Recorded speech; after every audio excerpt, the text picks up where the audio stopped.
चलिए जानते हैं उत्तर प्रदेश की 25 बड़ी खबरों को सिर्फ 10 मिनट में। लेकिन उससे पहले वीडियो को लाइक और चैनल को सब्सक्राइब जरूर करें।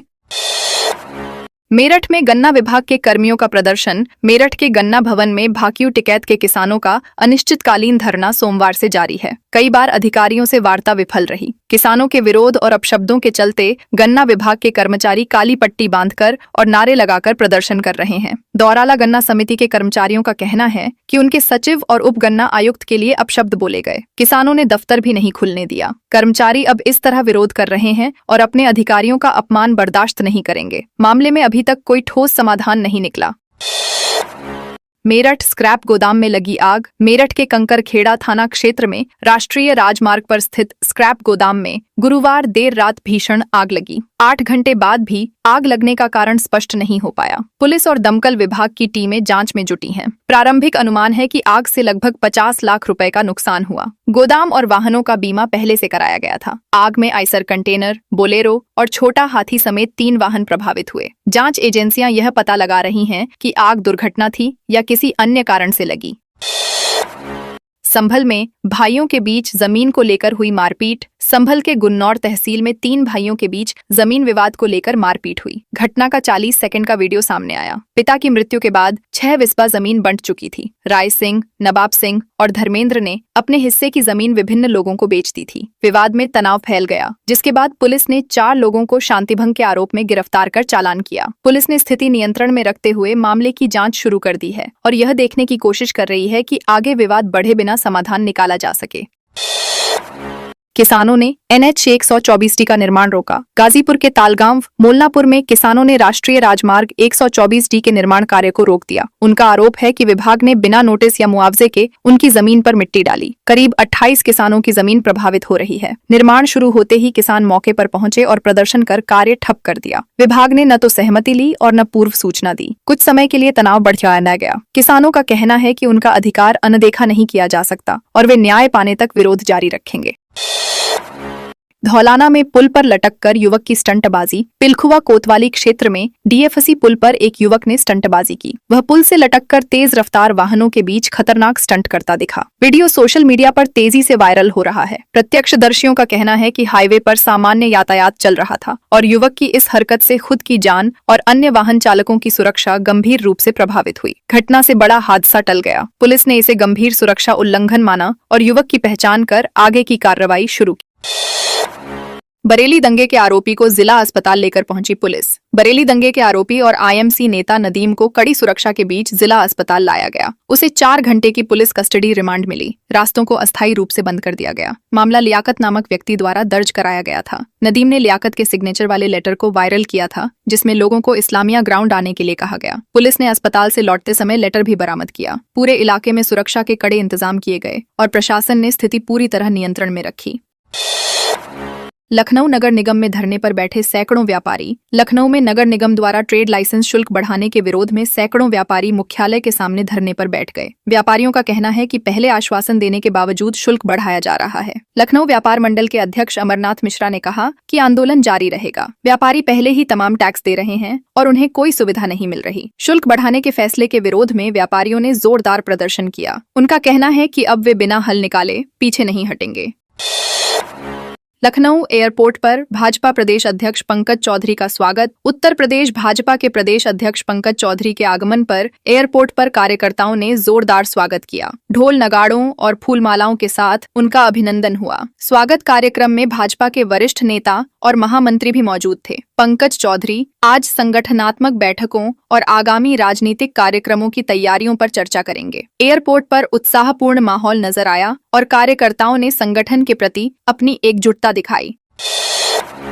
मुजफ्फरनगर में पुलिस मुठभेड़ में 20 हजारी बदमाश घायल। मुजफ्फरनगर के रतनपुरी थाना क्षेत्र में पुलिस और बदमाशों के बीच मुठभेड़ हुई। 20,000 रुपए का इनामी बदमाश गुलफाम उर्फ काला पैर में गोली लगने से घायल हुआ। वह गोकशी, हत्या और गैंगस्टर एक्ट के कई मामलों में वांछित था। पुलिस को सूचना मिलने पर चेकिंग की जा रही थी। बदमाश ने जान से मारने की नीयत से फायरिंग की। वरिष्ठ अधिकारियों के निर्देश पर कार्रवाई की गई और बदमाश को काबू किया गया। व्यापारी ने खनन ठेकेदार पर लगाया 50 लाख के गबन। शामली में व्यापारी राजेंद्र गर्ग ने यमुना नदी में खनन करने वाले ठेकेदार संदीप और कुलदीप पर 50 लाख रुपए के गबन का आरोप लगाया है। उनके अनुसार ठेकेदार ने उनकी फर्म के नाम पर फर्जी बिल बनाए। मामला वर्ष 2020 का बताया जा रहा है। शिकायत राजेंद्र ने शामली कोतवाली में दर्ज कराई। उन्होंने बताया कि ठेकेदार यमुना नदी में रेत खनन का कार्य कर रहे, जिसमें कुछ अन्य पार्टनर भी शामिल। पहले जीएसटी विभाग ने जांच की थी और शिकायतकर्ता सही पाया गया। पुलिस ने मामले में जांच शुरू कर दी है और ठेकेदारों से आवश्यक दस्तावेजों की मांग की गई।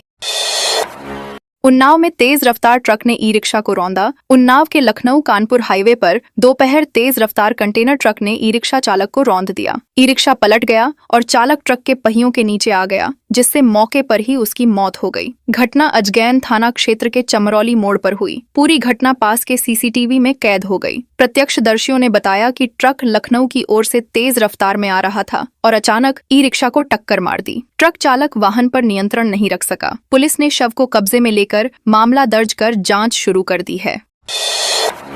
औरैया में एसपी ने की रात्रि गश्त की जांच। औरैया जिले के दिबियापुर में पुलिस अधीक्षक अभिषेक भारती ने देर रात सड़कों पर उतरकर पुलिस कर्मियों की रात्रि गश्त का औचक निरीक्षण किया। उन्होंने अकेले ही विभिन्न स्थानों पर गश्त कर पुलिस कर्मियों की उपस्थिति और कार्य प्रणाली का जायजा लिया। यह कदम अपराध नियंत्रण और पुलिसिंग में सुधार के उद्देश्य से उठाया गया। विशेष रूप से कोहरे के मौसम में बढ़ते अपराधों पर अंकुश लगाने के लिए एसपी ने स्वयं कमान संभाली। इस निरीक्षण से पुलिस कर्मियों में जवाबदेही और मुस्तैदी की भावना बढ़ाने का संदेश गया, जिससे जिले में कानून व्यवस्था और सुरक्षा में सुधार की उम्मीद है। कोहरे से बचाव के लिए वाहनों पर लगाए रिफ्लेक्टर। कौशाम्बी में कड़ाके की ठंड और घने कोहरे के कारण राष्ट्रीय राजमार्गों पर दुर्घटनाओं का खतरा बढ़ गया है। इसको रोकने के लिए कोखराज सिहोरी टोल प्लाजा के कर्मचारियों ने वाहनों पर रिफ्लेक्टर लगाने की पहल शुरू की है। शनिवार सुबह से टोल से गुजरने वाले सभी 2 पहिया और 4 पहिया वाहनों पर निःशुल्क रिफ्लेक्टर लगाए जा रहे हैं। यह कदम एनएचएआई के निर्देश पर किया गया। सीनियर मैनेजर अनूप पांडे ने बताया कि अभियान प्रतिदिन जारी रहेगा और इसका उद्देश्य कोहरे में वाहन चालकों की दृश्यता बढ़ाकर दुर्घटनाओं से बचाव करना है। वाराणसी में डोमराजा परिवार ने अंतिम संस्कार रोका। वाराणसी के मणिकर्णिका घाट पर डोमराजा परिवार ने अवैध अतिक्रमण के विरोध में शवों के अंतिम संस्कार से इनकार किया। परिवार ने जिला प्रशासन और नगर निगम से घाट को अतिक्रमण मुक्त करने की मांग की। 72 घंटे का अल्टीमेटम बीतने के बाद भी हालात नहीं सुधरे, इसलिए शव लौटाने की कार्रवाई शुरू की। डोमराजा परिवार ने चेतावनी दी कि अतिक्रमण नहीं हटाने पर शवदाह पूरी तरह बंद कर देंगे और मुख्यमंत्री योगी आदित्यनाथ के आने के बाद ही अंतिम संस्कार किया जाएगा। प्रशासन ने परिवार को समझाने का प्रयास शुरू किया और घाट के अतिक्रमण के कारण यात्रियों को दिक्कत हो रही है। संत कबीर नगर डीएम ने शीतलहर से बचाव को बांटे कंबल। संत कबीर नगर के जिलाधिकारी आलोक कुमार ने मेहदावल तहसील क्षेत्र का दौरा किया और गरीब व सासुरे असहाय व्यक्तियों को ठंड से बचाने के लिए कंबल वितरित किए। उन्होंने गो आश्रय स्थल और आईटीआई का निरीक्षण किया। निरीक्षण के दौरान उन्होंने ग्राम नंदौर और बेलहर कला में कंबल बांटे। नंदौर निवासी रफीक और दुखी, बेलहर निवासी भोला और तेरस तथा बेलहर कला नगर पंचायत निवासी चंद्रशेखर को कंबल उपलब्ध कराए गए। डीएम ने निर्देश दिए कि शीतलहर के मद्देनजर सभी जरूरतमंदों तक कंबल पहुंचाए जाएं और ठंड से बचाव सुनिश्चित किया जाए। पीसीएफ केंद्रों पर फर्जी धान खरीद का आरोप। पीलीभीत जिले में पीसीएफ क्रय केंद्रों पर बड़े पैमाने पर फर्जी धान खरीद का आरोप लगा है। आरोप है कि कागजों में धान की खरीद दिखाकर सरकारी धन का दुरुपयोग किया जा रहा है। खाली ट्रकों के माध्यम से धान को राइस मिलों तक पहुंचाया जा रहा है। स्थानीय शिकायतों के अनुसार यह सिंडिकेट जिला प्रबंधक कपिल देव के संरक्षण में चल रहा है। कई केंद्रों पर तौल कांटे निष्क्रिय पड़े हैं और किसानों की उपस्थिति नहीं है, फिर भी सरकारी रिकॉर्ड में फर्जी खरीद का आंकड़ा तेजी से बढ़ाया जा रहा है। गुरु जंभेश्वर विश्वविद्यालय निर्माण कार्य समीक्षा बैठक। मुख्य विकास अधिकारी मृणाली अविनाश जोशी की अध्यक्षता में गुरु जंभेश्वर विश्वविद्यालय के निर्माण कार्यों की समीक्षा बैठक हुई। बैठक में विभिन्न निर्माण कार्यों की प्रगति पर चर्चा की गई। अधिशासी अभियंता द्वारा निरीक्षण में दर्ज भौतिक प्रगति की समीक्षा की गई। कार्यदायी संस्था और ठेकेदार को कार्यों में तेजी लाने के निर्देश दिए गए। जोशी ने गुणवत्ता मानकों के उल्लंघन से बचने और समय सीमा के भीतर कार्य पूर्ण करने पर जोर दिया। निर्माण कार्य की नियमित निगरानी सुनिश्चित करने के भी निर्देश दिए गए।